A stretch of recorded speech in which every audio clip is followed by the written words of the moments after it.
Bienvenidos participantes al curso de docencia universitaria.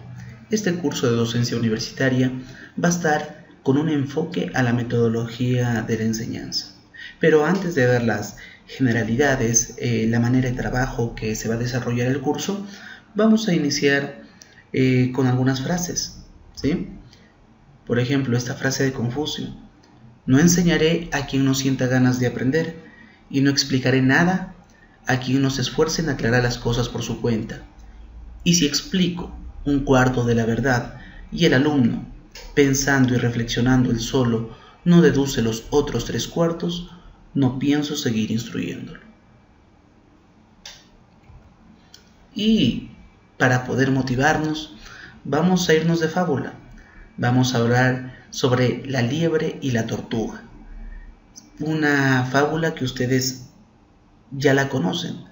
Quizás desde niños lo hemos escuchado esta fábula, pero ahora le vamos a dar un enfoque distinto, un giro distinto. Vamos a tratar de interpretar las fortalezas, los talentos individuales, vamos a ver cuáles son las debilidades y también vamos a poder ver qué es el trabajo individual y el trabajo en equipo. Así que nos vamos de fábula. La tortuga y la liebre siempre discutían sobre quién era más rápida. Para dirimirlo, decidieron hacer una carrera y eligieron una ruta y comenzaron la competencia. La liebre, sabiendo de su velocidad y la ventaja que tenía sobre la tortuga, decidió descansar, mientras que la tortuga nunca se dio por vencida y continuaba con su paso lento pero constante hacia la meta. La tortuga, que andaba lento pero seguro, la alcanzó, la superó y terminó en punta, declarándose ganadora indiscutible de la carrera. Moraleja: los lentos pero constantes y perseverantes ganan la carrera. Pero la historia no termina aquí, ¿o sí? La liebre arrepentida reconoció su grave error de subestimar a la tortuga. La retó para realizar una nueva carrera. Esta vez la liebre corrió sin descanso, desde el principio hasta el fin, y su triunfo fue contundente. Moraleja: los rápidos y tenaces vencen a los constantes y perseverantes. Pero la historia no termina aquí, ¿o sí? Después de ser derrotada, la tortuga reflexionó detenidamente y llegó a la conclusión de que no había forma de ganarle a la liebre en velocidad. Así que decidió retar a la liebre a una carrera, pero esta vez trazó una ruta diferente, en la cual había un río que la liebre no podría pasar. Al llegar al río, la tortuga nadó hasta la otra orilla, continuó su paso lento pero constante y terminó la carrera en primer lugar. Moraleja: quienes identifican su ventaja competitiva y cambian el entorno para aprovecharla, llegan primeros. Pero la historia no termina aquí, ¿o sí? Tanto compitieron y compartieron la liebre y la tortuga que terminarán siendo amigas. Combinaron sus talentos, alcanzaron la línea de llegada en tiempo récord, sintieron una mayor satisfacción que la que habían experimentado en sus logros individuales. Moraleja: es bueno ser individualmente brillante y tener fuertes capacidades personales, pero a menos que seamos capaces de trabajar con otras personas y potenciar recíprocamente nuestras capacidades, no seremos completamente competentes. Y este sí es el fin. Con esta fábula, participantes se quieren dar a conocer las individualidades que puede tener cada persona. Cada persona tiene talentos, cada persona tiene destrezas y tiene que saber reconocer cuáles son sus talentos para poder potencializarlos. Pero además de eso, de conocerse individualmente, es saber conocer y poder trabajar en equipo. Ahora sí, bienvenidos al curso. Y el curso de docencia universitaria con enfoque a la metodología de la enseñanza tiene por objetivo desarrollar capacidades y destrezas en la metodología de la enseñanza universitaria para poder planificar, desarrollar y evaluar de manera eficiente una sesión académica, haciendo uso de estrategias didácticas adecuadas para garantizar el mayor aprendizaje del estudiante. Para poder cumplir con este objetivo, que es del curso, tenemos programado un curso de 8 semanas.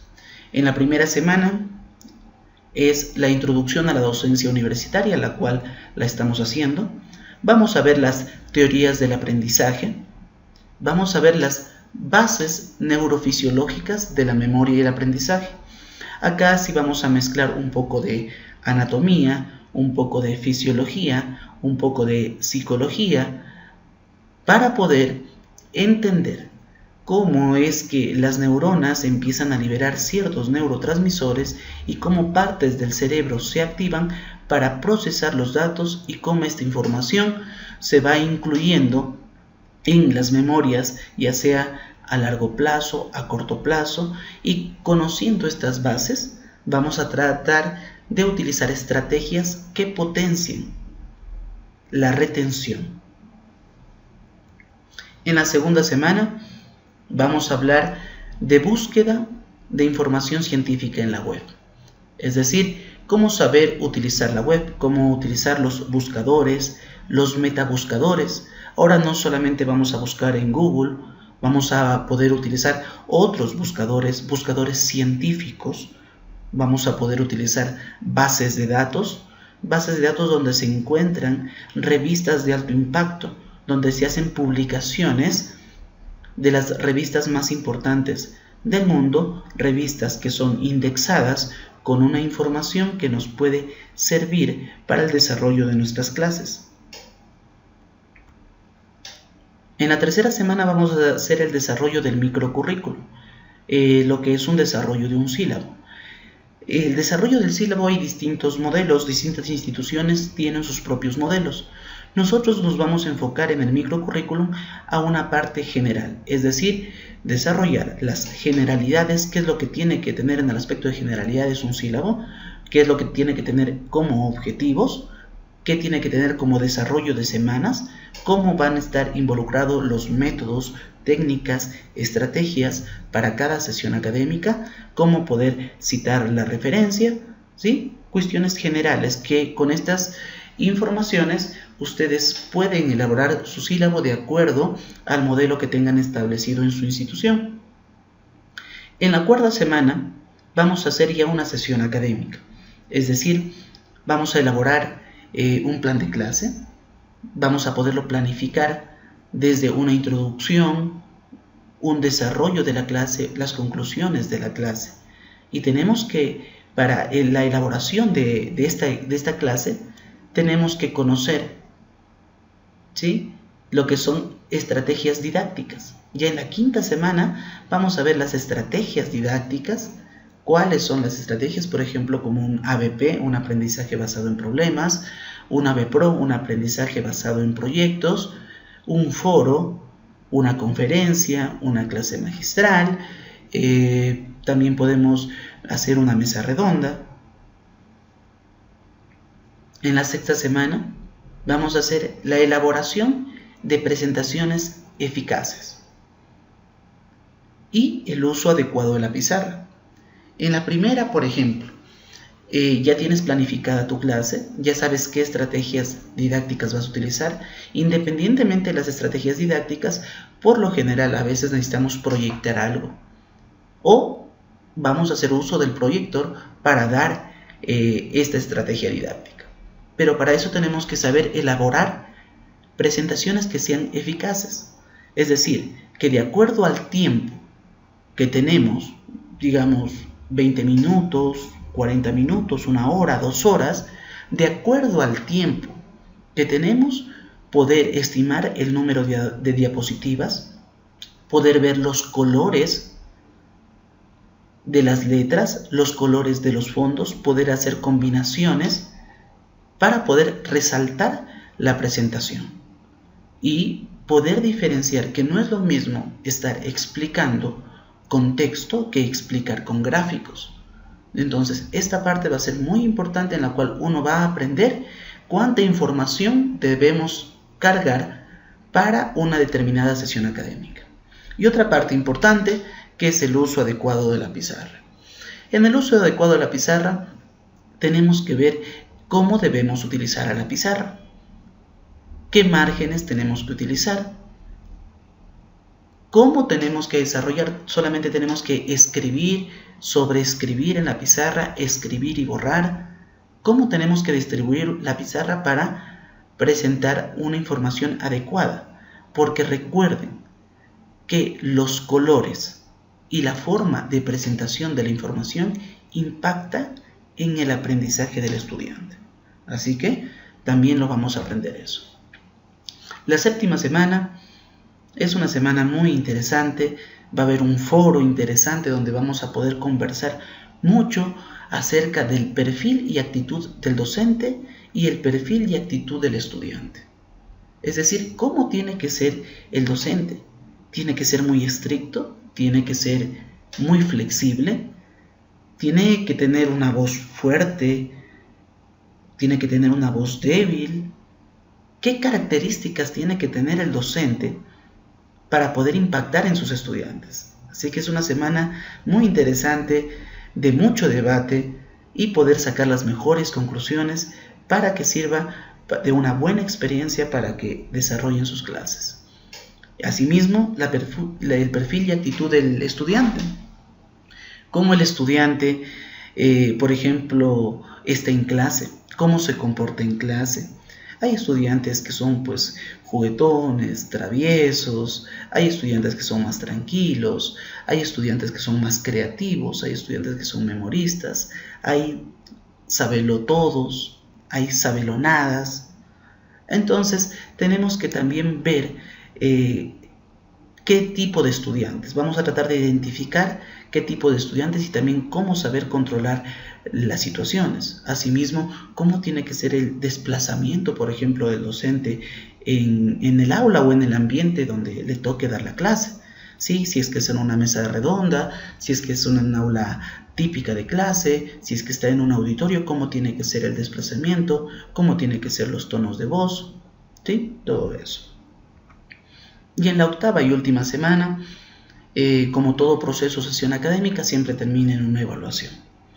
En la evaluación académica hay distintos tipos de evaluaciones que se pueden hacer, ¿no? Se puede evaluar la actitud del alumno, se puede evaluar la cantidad de conocimiento que el alumno ha retenido, la creatividad del estudiante, pero recuerden que nuestra función es dar, al final es una nota que le permite al estudiante aprobar o reprobar la materia.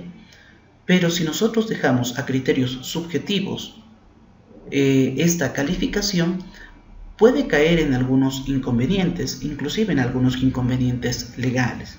Entonces, ¿cómo podemos evitar estas cosas? Haciendo rúbricas.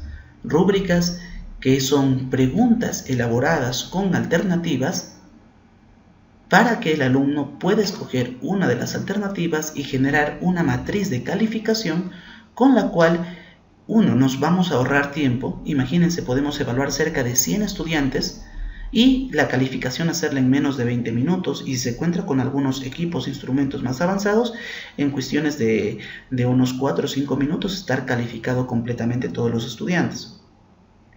Pero recuerden que la rúbrica tiene una ventaja, que puede medir memoria y también puede medir lo que es la inteligencia del estudiante. Podemos poner situaciones cambiantes con distintos tipos de alternativas, quiere decir dirigidas. No damos esa libertad, pero sí podemos elaborar distintos tipos de rúbricas para evaluar distinto grado de conocimiento. Y con eso, como les digo, darle objetividad a nuestras clases. Muy bien, bienvenidos al curso y espero que sea una experiencia realmente que les sirva dentro de su actividad docente. Gracias.